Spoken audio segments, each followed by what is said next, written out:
बिस्मिल्लाहिर्रहमानिर्रहीम, अस्सलाम वालेकुम। मैं हूं करामत मुग़ल और मेरे साथ हैं ईसा नकवी।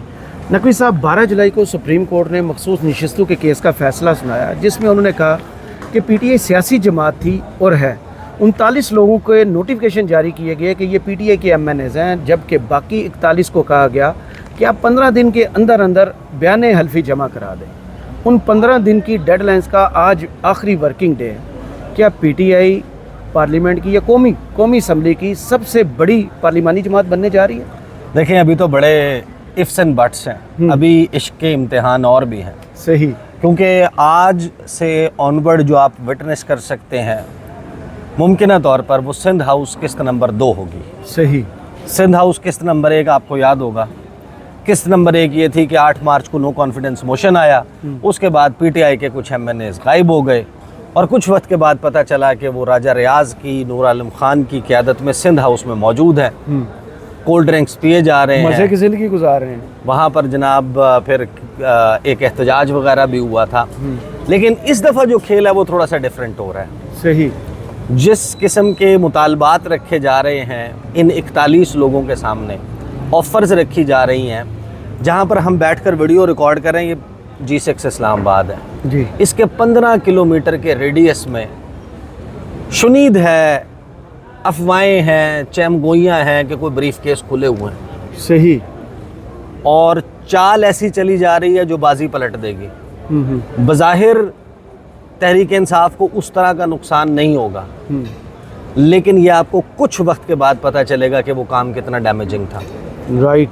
जो ऑफ़र्स की जा रही हैं वो भी मैं आपको बताता हूँ कौन से लोग हैं जिनके बयान हलफ़ी पहुँचे हैं। तहरीक इंसाफ सब अच्छा है, गुडी गुडी की रिपोर्ट दे रही है, ऐसा नहीं है। अच्छा। सूरत हाल नीचे से थोड़ी बहुत गड़बड़ हो चुकी है और अब फैसला कुन लम्हात शुरू हो गए हैं। पहले देख लें सुप्रीम कोर्ट का फैसला क्या आया था जी। उसके मैं सिर्फ ऑपरेटिंग 3 पैराग्राफ्स का जिस्ट जो है वो सामने रख देता हूँ। वैसे तो लोगों ने देखा है कि वो क्या फ़ैसला आया था 12 जुलाई को, और 12 जुलाई के बाद से जिस किस्म की तहलका खेज़ डेवलपमेंट्स चल रही हैं, हमने गुज़श्ता रोज़ यहीं बैठकर जो वीडियो की उसमें बताया कि पीटीआई के MNAs इस वक्त पार्लियामेंट लॉजेस से गायब हैं।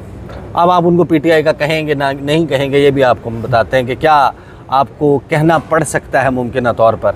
क्या दबाव डाला जा रहा है साहबजादा हामिद रज़ा पर जी, इसके हवाले से कुछ तफसीलात रखते हैं। लेकिन उससे पहले 5वां पैराग्राफ क्या कहता है?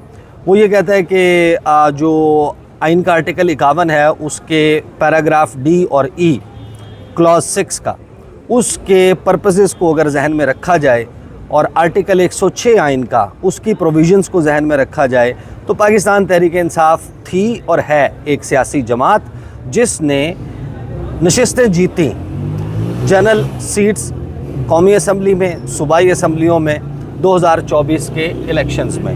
सही।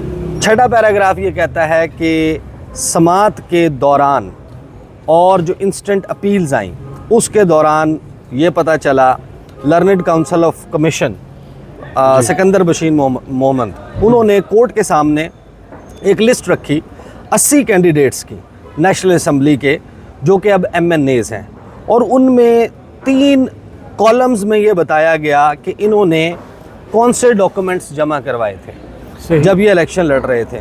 एक स्टेटमेंट थी ऑन नॉमिनेशन फॉर्म, जो कि उन्होंने डिक्लेरेशन दिया था, जो नॉमिनेशन था वो दिया था, और सर्टिफिकेट पार्टी की एफिलिएशन का कि किस पार्टी से वाबस्तगी है, और स्टैचुरी डिक्लेरेशन या एफिडेविट था सेक्शन 66 के मुताबिक जो सर्टिफिकेट होता है कि हम किस पार्टी से हैं। जी। 7वें पैराग्राफ में सुप्रीम कोर्ट ऑफ पाकिस्तान के 8 जजेस के मेजॉरिटी डिसीजन में ये कहा गया कि जिन पेक्यूलियर फैक्ट्स और सर्कमस्टेंसेस में, जिन हालात में 2024 के जनरल इलेक्शंस हुए, इट इज़ डिक्लेयर्ड, ये कहा जाता है कि इन 80 रिटर्न्ड कैंडिडेट्स MNAs में से 39 वो जिनके Annex A के मुताबिक जो इलेक्शन कमीशन ने डॉक्यूमेंट्स जमा करवाए थे उसके मुताबिक इनकी पार्टी वाबस्तगी कहीं ना कहीं पीटीआई के साथ जाहिर होती है, उनको फिल फॉर MNA पीटीआई का डिक्लेयर कर दिया गया। सही, नोटिफिकेशन हो गया। साथ ही ये कहा गया कि जिन पेक्यूलियर फैक्ट्स और सर्कमस्टेंसेस में ये इलेक्शंस हुए, जो 41 बच जाने वाले बाकी मानदा कैंडिडेट्स हैं, MNAs हैं, उनको 15 दिन का टाइम दिया जाता है कि अगले 15 दिन के अंदर वो एक स्टेटमेंट फाइल करें, ड्यूली साइंड एंड नोटराइज्ड हो, जिसमें ये लिखा गया हो कि उन्होंने किस सियासी जमात से की तरफ से वाबस्ता होते हुए इलेक्शन लड़ा। अब सबको मालूम है कि वो लोग कौन थे।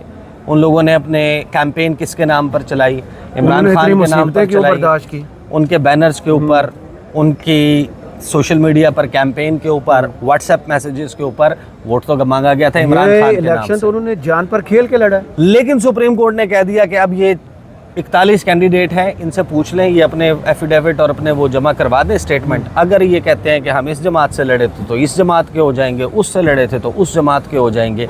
इसको हुकूमत ने कहा कि ये आइन रीराइट हो रहा है, 3 दिन होते हैं। नहीं, उनको आज़ाद नहीं कहा गया। उनको कहा गया कि ये इनके फॉर्म्स जो हैं वो दुरुस्त तरीके से जमा नहीं किए जा रहे थे, लिहाजा अगले 15 दिन में ये बता दें। और फिर 7 दिन में जी वो सियासी जमात जिसका ये नाम देते हैं, फॉर एग्जांपल इन 41 में से कोई कहता है मैंने तो नून लीग के लिए, नून लीग की तरफ से इलेक्शन लड़ा था, पॉसिबल है।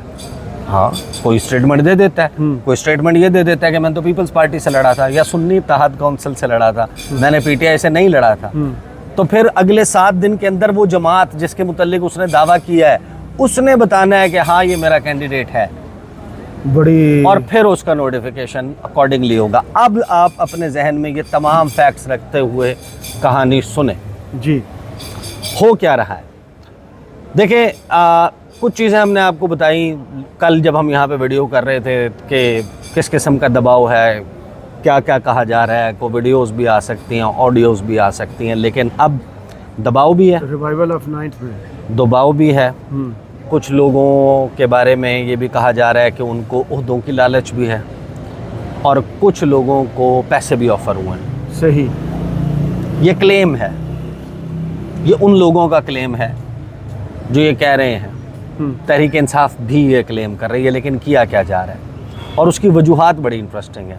कहा यह जा रहा है कि एक तो ये कि जो 41 लोग हैं, इन 41 में से तहरीक इंसाफ के पास कितने लोगों के इस वक्त स्टेटमेंट्स मौजूद हैं जी, तो वो 41 नहीं 40 लोगों की है। सही, एक बंदा जिसका नहीं है और वो अमेरिका बैठा हुआ, उसका नाम है रियाज फतेहाना। बिल्कुल, ना वो राब्ते में आ रहे हैं पार्टी के, ना ही उनकी स्टेटमेंट, बयान हल्फी, एफिडेविट ऐसी कोई चीज़ पार्टी के पास मौजूद है, तो वो तो हो गए हैं उड़नछू। दूसरा जो है रियाज फतेहाना साहब, रियाज फतेहाना साहब, ये मैं डॉक्यूमेंट्स उठा लूँ। एक तो हो गए जनाब रियाज फतेहाना साहब। दूसरा आपको याद होगा अमीर सुल्तान साहब जी। अमीर सुल्तान साहब का एफिडेविट मौजूद है, लेकिन वो गायब है। लेकिन वो गायब हुए थे। उसके बाद हैरान कुन तौर पर वो पार्टी से राब्ते में आउट हुए और पता चला कि वो ऑस्ट्रेलिया में, एक अमेरिका में, दूसरा ऑस्ट्रेलिया में, और ऑस्ट्रेलिया में जो साहब हैं उनके साथ राब्ता भी नहीं हो पा रहा। फिर उनके बड़े करीबी अजीज़ रिश्तेदार, गालिबन कज़न महबूब सुल्तान साहब जी, वो भी पाकिस्तान से बाहर हैं। अब आपको पता है कि तहरीक इंसाफ के लोगों के बाहर जाने आने के ऊपर किस किस्म की कदगने पाबंदियाँ हैं, PCL से लोग नाम निकलवाते ये सारा फिर रहे कुछ है।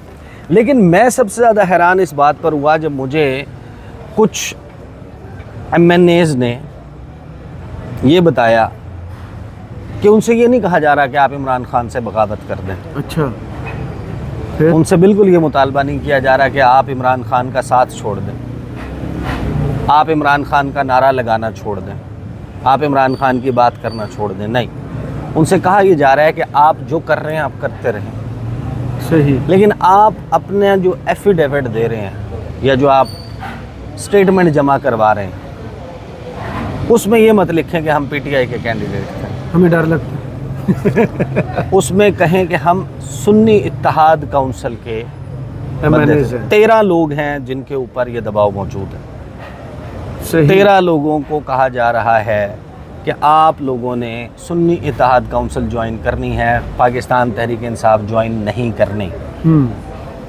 और ये ज़ोर जो लगाया जा रहा है ये सियासतदानों की तरफ से लगाया जा रहा है। कुछ एक सियासी शख्सियत है, वो इनको ऑफर्स भी करवा रहे हैं और साहबजादा हामिद रज़ा पर भी दबाव है। सही, उन्हें भी ये कहा जा रहा है कि आप ऐसा करें कि आप एक ख़त इलेक्शन कमीशन को दे दें और उस ख़त में ये लिख दें कि जी ये तो लोग वो हैं जिन्होंने सुन्नी इत्तेहाद काउंसिल से इलेक्शन लड़ा था, इनका पीटीआई से ताल्लुक़ नहीं है, लिहाजा ये मुझे दिए जाएं। और उन्हें ये बिल्कुल नहीं कहा जा रहा कि आप इमरान खान का साथ छोड़ देंगे, इत्तेहाद छोड़ दें। सिर्फ डिवाइड कर आप दें। सिर्फ आप MNAs आप जो है वो अपने पास रख लें, वो आप पाकिस्तान तहरीक इंसाफ को ना दें। साहबजादा हामिद रज़ा ने इस पे रेजिस्ट किया है, उन्होंने इनकार किया जी। इसी तरह जो बाकी MNAs हैं वो भी अभी गुमगू का शिकार हैं। लेकिन इस पे वजह क्या है कि आपने तहरीक इंसाफ के लोगों को ये भी कह रहे हैं कि आप चलते रहें इमरान खान के साथ, आप साथ ना छोड़ें, आप अपनी कोलैबोरेशन भी रखें, इत्तेहाद भी रखें, फिर क्या वजह है? नाम तो सारे जाहिर है कि वहाँ से फाइनल होने हैं। तो उसमें अंडरस्टैंडिंग ये है कुछ लोगों की तहरीक इंसाफ के अंदर सर्कल्स में कि इसका मकसद लामहला एक ही है। मकसद ये है कि इवेंचुअली अब चीज़ें सेटल डाउन होना है और अमेरिका में भी एक तब्दीली आनी है, यूरोप के कुछ ममालिक से भी दबाव आ रहा है। एक वो मुल्क जहाँ पर जायदादें हैं, कारोबार हैं, वो सब बड़ी जल्दी गैस कर लेते हैं, और जहाँ पे इलाज होता है हाँ। वहाँ से भी दबाव आ रहा है। एक जहाँ पर बच्चों को पढ़ने भेजते हैं वहाँ से भी दबाव आएगा। तो वो जो दबाव आएगा वो क्या आएगा? वो दबाव आएगा कि जिसका हक़ हुक्मरानी है उसको हक़ हुक्मरानी दे दिया जाए। सबसे बड़ी पार्टी है उसको दो। जो सिंगल लार्जेस्ट पार्टी है उसका हक़ बनता है। सही।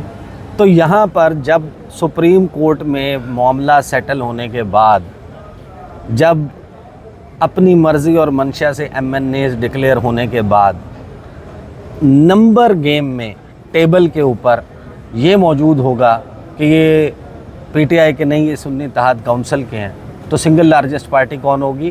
पाकिस्तान मुस्लिम लीग नवाज़। तो हक़ हुक्मरानी कहेंगे किसका है? मुस्लिम लीग नवाज़ का। तो ये जो पूरा एफर्ट बिल्ट अराउंड लग रहा है वो इसी बात के लग रहा है कि किसी तरीके से ये मेक श्योर कर लिया जाए कि ये जितने भी MNAs हैं ये किसी एक बास्केट में ना हो, ये सुन्नी इत्तेहाद काउंसिल की बास्केट में भी पूरे ना हो। 39 तो आपने कर दिए PTI की बास्केट में, PTI की टोकरी में। अब जो बाकी मानदा हैं 41, उसमें से आधे या तकरीबन 30% टूट कर सुन्नी इत्तेहाद काउंसिल के साथ रह जाएं। उसके बाद उनको मखसूस नशिस्तें भी उसके हिसाब से दे दी जाएं, लेकिन ये ग्रुप जो है वो नंबर में एक्सीड ना करे कि कल को किसी मुल्क पहली पोजीशन ना ले ले किसी भी सूरत कल में। को किसी मुल्क ने अपनी फॉरेन पॉलिसी में कोई डिसीजन लेना होगा और ये कहना होगा कि हम इस मुल्क से ये मामला टेकअप करेंगे कि आप अपने यहाँ सबसे बड़ी पार्लिमानी जमात जो है उसके साथ ये कर रहे हैं, तो बताया जाएगा कि जनाब वो सबसे बड़ी पार्लिमानी जमात नहीं है। उनके सामने तो ब्रीफ यही रखा जाएगा। ये बैकग्राउंड किसने रखना है कि सुन्नी इत्तेहाद काउंसिल वाले जो लोग MNA इलेक्ट हुए हैं वो भी इमरान खान की तस्वीर पर हुए हैं। तो बेसिकली गेम जो है वो इस तरीके से भी फंसाई जा रही है। बहरहाल ये आपको उक़्दा आज खुल जाएगा। आज जब दिन इख्तिताम पजीर होगा, ये याद रखें कि मरीम नवाज़ ने जो खिताब किया था उसने ये जजेस को कहा था कि जो टोला है, 8 का टोला, 8 का लफ्ज़ इस्तेमाल नहीं किया था, सिर्फ टोला बोला था कि ये जो टोला है इसके लिए हम इतना आसान नहीं होने देंगे, ये हम आपके लिए इतना आसान नहीं होने देंगे, आपको अदम इस्तेहकाम नहीं फैलाने देंगे, आपकी जो ज़मीर हैं वो बिके हुए हैं, वो कहीं लिंक्ड हैं, इनके साथ आहनी हाथों से निपटा जाएगा। तो अब जिनसे आहनी हाथों से निपटना था उसमें तो 4 चीफ जस्टिस हैं। तो उन्होंने कहा कि बजाय उनके सिंध हाउस एपिसोड 2 मुमकिन फार्मूला ला दो। तो अभी खैर ये चीज़ें पता चल जाएंगी, क्योंकि जिन लोगों को तोड़ने की कोशिश भी की जा रही है ना, उनका इंटरनली फीडबैक ये है कि बहुत सारे लोग वो मान भी जाते हैं। किसी के ऊपर सिर्फ प्रेशर है, किसी के ऊपर पैसे वाला भी प्रेशर है, दूसरे प्रेशर्स भी हैं, लेकिन उन प्रेशर्स पे सकम्ब करना जो है उनकी सियासी मौत है। उनको मालूम है कि कोई नहीं ले सकता। ये पिछले 2 साल से जो हमने सियासत का रुख देखा है, रिस्क कौन लेगा? राजा रियाज की बात उनको कानों में तो गूंजती होगी, ये तो बाहर नहीं निकल सकेंगे। बाकी वो साबित भी हुआ कि राजा रियाज ने फिर माना भी कि बाहर निकलना बहुत मुश्किल है, नामुमकिन है। हाँ, वही सूरत हाल है। लेकिन इनका मसला ये है कि इनको ये भी कुछ लोग ऐसे हैं जो पार्टी को छोड़ दें, सिर्फ इस वजह से नहीं छोड़ रहे, उन्हें पाकिस्तान भी छोड़ना पड़ेगा। नहीं, वो सिर्फ इस वजह से नहीं छोड़ रहे क्योंकि उन्हें अभी तक इस बात का यकीन नहीं है कि ये सारे मिलकर इमरान खान को शिकस्त दे देंगे। उनको अभी भी लगता है कि ज़्यादा चांसेस यही हैं कि इमरान खान विल डोमिनेट। लिहाजा अगर उन्होंने इस वक्त ये डिसीजन ले लिया तो इवेंचुअली इनके मुंह पर पड़ेगा, क्योंकि आगे तो फिर इमरान खान का वो होगा। तो वो इस खौफ से इमरान खान की जमात से फ़िलहाल गद्दारी करने से कतरा रहे हैं कुछ लोग। सिर्फ मैं कुछ लोगों की बात कर रहा हूँ, तमाम की नहीं। कुछ लोग सिर्फ इस खौफ की वजह से रुके हुए हैं कि ये जिनके साथ हमें मिलने का कहा जा रहा है ये तो हारने वाले हैं, तो हारी हुई टीम के में जाके हमें क्या कोई फ़ायदा होगा। तो ये बहरहाल गेम ऑन है, देखते हैं आगे क्या सूरत हाल अनफोल्ड होती है। सही, बहुत शुक्रिया ईसा नकवी आपके तज्जिया का। कमेंट्स बॉक्स में ज़रूर बताइएगा ये वीडियो आपको कैसी लगी। इजाज़त दीजिए, अल्लाह हाफिज़।